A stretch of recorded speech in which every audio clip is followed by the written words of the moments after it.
ये है ब्राजील, जो आज से कुछ सालों पहले सुपर पावर बनने ही वाला था कि कुछ ऐसा हुआ जिसने इस मुल्क को आसमान से जमीन पर लाकर पटक दी। 2011 ये वो साल था जब ब्राजील की जीडीपी अपनी पीक पर जा रही थी। ऐसा लग रहा था कि शायद अब ब्राजील दुनिया की टॉप सुपर पावर कंट्रीज में आने वाला है। लेकिन फिर 2014 में होने वाला ब्राजील की तारीख का सबसे बड़ा करप्शन स्कैंडल सामने आता है।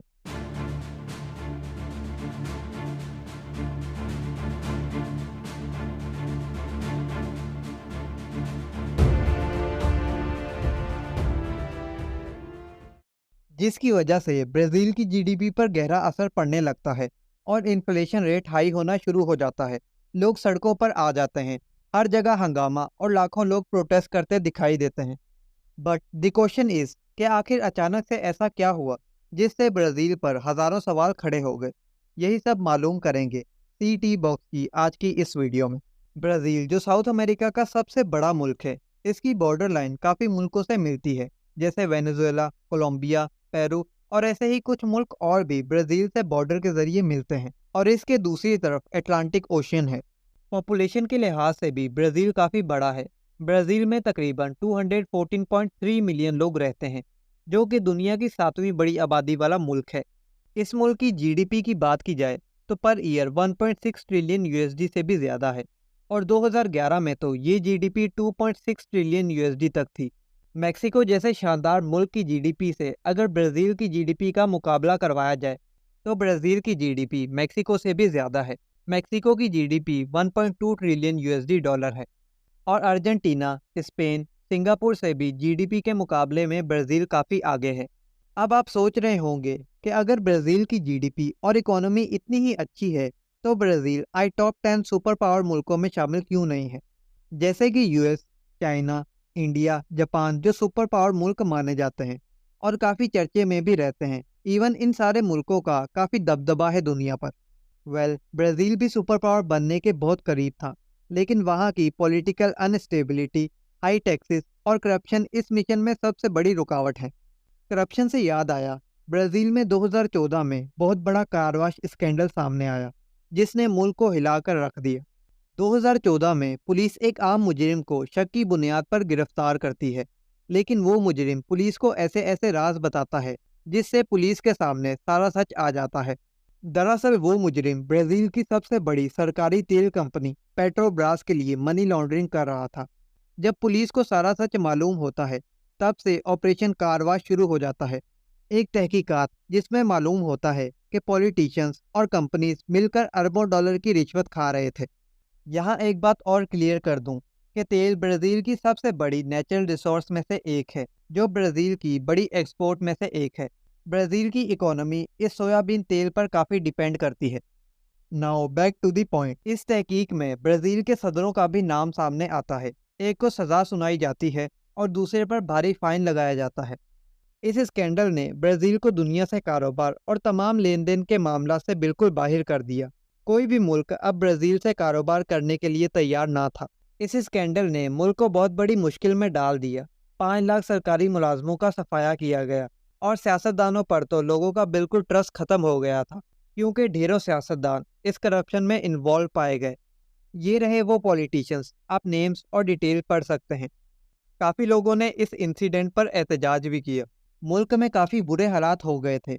हंगामा, तोड़फोड़, लोगों का यही मुतालबा था कि इन पॉलिटिशियन को ऐसी सज़ा दी जाए कि दोबारा कोई मुल्क और लोगों का पैसा अपने ज़ाती मफाद के लिए इस्तेमाल ना करे। इस करप्शन का नुकसान लोगों को भी हुआ। इन्वेस्टर ने ब्राज़ील की कंपनी में इन्वेस्ट करना बंद कर दिया और इसी वजह से कंपनीज के पास बजट का बहुत बड़ा मसला बन गया। काफ़ी बेचारे लोग रातों रात जॉबलेस हो गए। अब कहानी यहीं खत्म नहीं होती। लोगों और ब्राज़ील के जख्म अभी भरे नहीं थे कि ब्राज़ील के पॉलिटिशियंस ने ओलंपिक करवाने की हामी भर ली। जहां मुल्क में इन्फ्लेशन रेट यानी महंगाई अरूज पर जा रही थी, वहीं ब्राज़ील के शहर रियो डी जनेरो में 2016 में ओलंपिक करवाना तय कर लिया गया। तब ब्राज़ील एक जीका वायरस में भी मुब्तला था। ये वायरस मच्छरों के जरिए फैल रहा था। ओलंपिक होने से लोगों को ये खतरा था कि कहीं ये वायरस ज़्यादा ना फैल जाए। आप अंदाज़ा लगाएं कि इस वायरस को कंट्रोल करने के लिए 2 लाख फौजी घर घर जा रहे थे। इस वजह से ब्राज़ीलियन हेल्थ डिपार्टमेंट ने इस इवेंट को रोकने के लिए काफ़ी कॉल्स की। क्योंकि बैनुल अक़वामी लोगों की हाजिरी वायरस को मुल्क से बाहर तेजी से फैलाने का सबब बन सकती थी। लेकिन फिर WHO यानी वर्ल्ड हेल्थ ऑर्गेनाइजेशन ने इस वायरस को बिल्कुल भी सीरियस नहीं लिया और ओलंपिक को कैंसिल करने की दरख्वास्त को रिजेक्ट कर दिया और कहा कि ये ओलंपिक को रोकने का कोई खास रीज़न नहीं है। और बहुत से एथलीट्स ने जीका वायरस के डर से ओलंपिक में शिरकत करने से ही इनकार कर दिया। लोगों का भी इस मामले पर कहना था कि जितना पैसा इस ओलंपिक को करवाने में लगेगा, ये पैसा शहर और मुल्क की तरक्की में काम आ सकता है। शहर में गंदे पानी का भी काफ़ी मसला लोगों को दरपेश था। और जैसा कि आपको मालूम है कि कार वाश ऑपरेशन की तहकीक ने मनी लॉन्ड्रिंग का पर्दाफाश कर दिया था, तो मुल्क की इकोनॉमी भी काफ़ी बुरे हालात में थी। ब्राज़ील पर अब ये सवाल उठना शुरू हो गए थे कि आखिर इतने बुरे हालात होने के बावजूद ओलंपिक करवाने की क्या तुक बनती है। यही पैसा ब्राज़ील के इंफ्रास्ट्रक्चर की बेहतरी और कई कामों में लग सकता था। कई लोग होमलेस हैं, जिनके पास घर तक नहीं है। काफ़ी लोगों के पास जॉब्स तक नहीं है और महंगाई अरूज पर है। आप इन्फ्लेशन का ये चार्ट देख सकते हैं। आज के टाइम में इन्फ्लेशन रेट 9.28 तक पहुंच चुका है, जबकि 2005 से आप देख सकते हैं कि इन्फ्लेशन कितना कम था। 2015 और 2016 में इन्फ्लेशन बहुत ज़्यादा बढ़ गया था, जब ये सारा करप्शन केस सामने आया था। इवन तब पाकिस्तान और श्रीलंका जैसे मुल्कों का इन्फ्लेशन इतना नहीं था। बीच में ये इन्फ्लेशन रेट कंट्रोल भी रहा, लेकिन पॉलिटिकल अनस्टेबिलिटी की वजह से ये इन्फ्लेशन रेट आज के टाइम में बहुत ज़्यादा है। ब्राज़ील के पास काफ़ी नेचुरल रिसोर्सेज हैं, जैसा कि आयरन और इवन के डायमंड तक ब्राज़ील के पास मौजूद हैं, जो ग्लोबल प्रोडक्शन का 1% बनते हैं। ये बात तो यकीनी है कि ब्राज़ील को कुदरती वसाइल के लिहाज से कोई कमी नहीं है। बस कुछ पॉलिटिशियन की मिसमैनेजमेंट और करप्शन की वजह से ये मुल्क डेवलप नहीं हो रहा।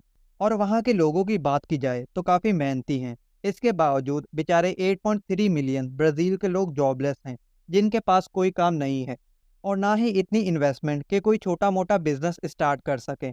और अगर वो लोन वगैरह लेकर बिज़नेस स्टार्ट करते भी हैं, तो टैक्सेस इतने ज़्यादा हैं कि आम इंसान वो भरेगा या लोन का इंटरेस्ट। शायद इसीलिए वहाँ के लोग ब्राज़ील छोड़कर किसी और मुल्क शिफ्ट होने की ख्वाहिश ज़ाहिर करते हैं। ब्राज़ीलियन लोगों के नज़रिए में यहाँ इनका फ्यूचर सिक्योर्ड नहीं है। वो जितना काम ब्राज़ील में करते हैं, इनका ख्याल है कि अगर यही काम वो जापान या यूएसए में जाकर करें, तो इन्हें अच्छा खासा पे किया जाएगा। इसीलिए आए दिन ब्राज़ील के लोगों की फ्रस्ट्रेट होकर पुलिस से झड़प होती रहती है। तो नाज़रीन, ये थे वो मसाइल जो ब्राज़ील को एक सुपर पावर मुल्क बनने से रोके हुए हैं। आई होप ब्राज़ील एक दिन इन सारी प्रॉब्लम पर काबू पाकर एक पावरफुल कंट्री बन जाएगा।